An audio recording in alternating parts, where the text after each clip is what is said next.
കേരള തീരത്തിനടുത്ത് ഉൾക്കടലിൽ ചരക്കുകപ്പൽ തീപിടുത്തത്തിൽ കാണാതായ 4 ജീവനക്കാർക്കായി തെരച്ചിൽ ഊർജിതം.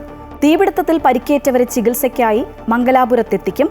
INS സൂററ്റിലാണ് 18 പേരെയും ചികിത്സയ്ക്കായി കൊണ്ടുവരുന്നത്. അതേസമയം കപ്പലിൽ തീ അണയ്ക്കാനുള്ള ശ്രമം പുരോഗമിക്കുകയാണ്. കപ്പലിൽ അപകടകരമായ രാസവസ്തുക്കൾ ഉണ്ട് എന്നാണ് വിവരം.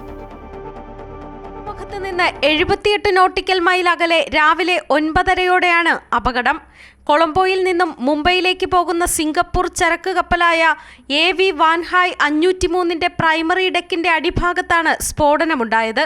പിന്നാലെ തീപിടുത്തവും ഉണ്ടായെന്നാണ് വിവരം. 11:30-യോടെ കോസ്റ്റ് ഗാർഡിന്റെ 5 കപ്പലുകൾ, 3 ഡോണിയർ വിമാനങ്ങൾ തുടങ്ങിയവ രക്ഷാപ്രവർത്തനത്തിനെത്തി.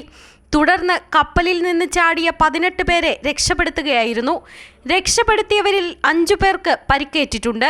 ഇതിൽ 2 പേരുടെ നില ഗുരുതരമാണ്. 22 പേരിൽ ബാക്കിയുള്ള 4 പേർക്കായി തിരച്ചിൽ തുടരുകയാണ്.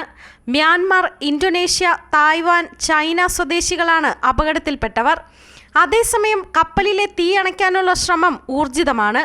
തീ പിടിച്ചാൽ കത്തുന്ന ദ്രാവകങ്ങൾ കൂട്ടി ഉരസുമ്പോൾ സ്വയം തീപിടിക്കുന്നതും, വായുവുമായി സമ്പർക്കമുണ്ടായാൽ തീപിടിക്കുന്നതും, ശ്വസിച്ചാലോ സ്പർശിച്ചാലോ ഹാനികരമാകുന്നതുമായ ഉൽപ്പന്നങ്ങളാണ് കണ്ടെയ്നറുകളിൽ ഉള്ളത്.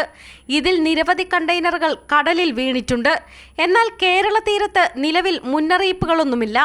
അപകടം നടന്ന കപ്പൽച്ചാലിന് സമീപമുള്ള മറ്റു കപ്പലുകൾക്ക് ജാഗ്രതാ നിർദ്ദേശം നൽകിയിട്ടുണ്ട്.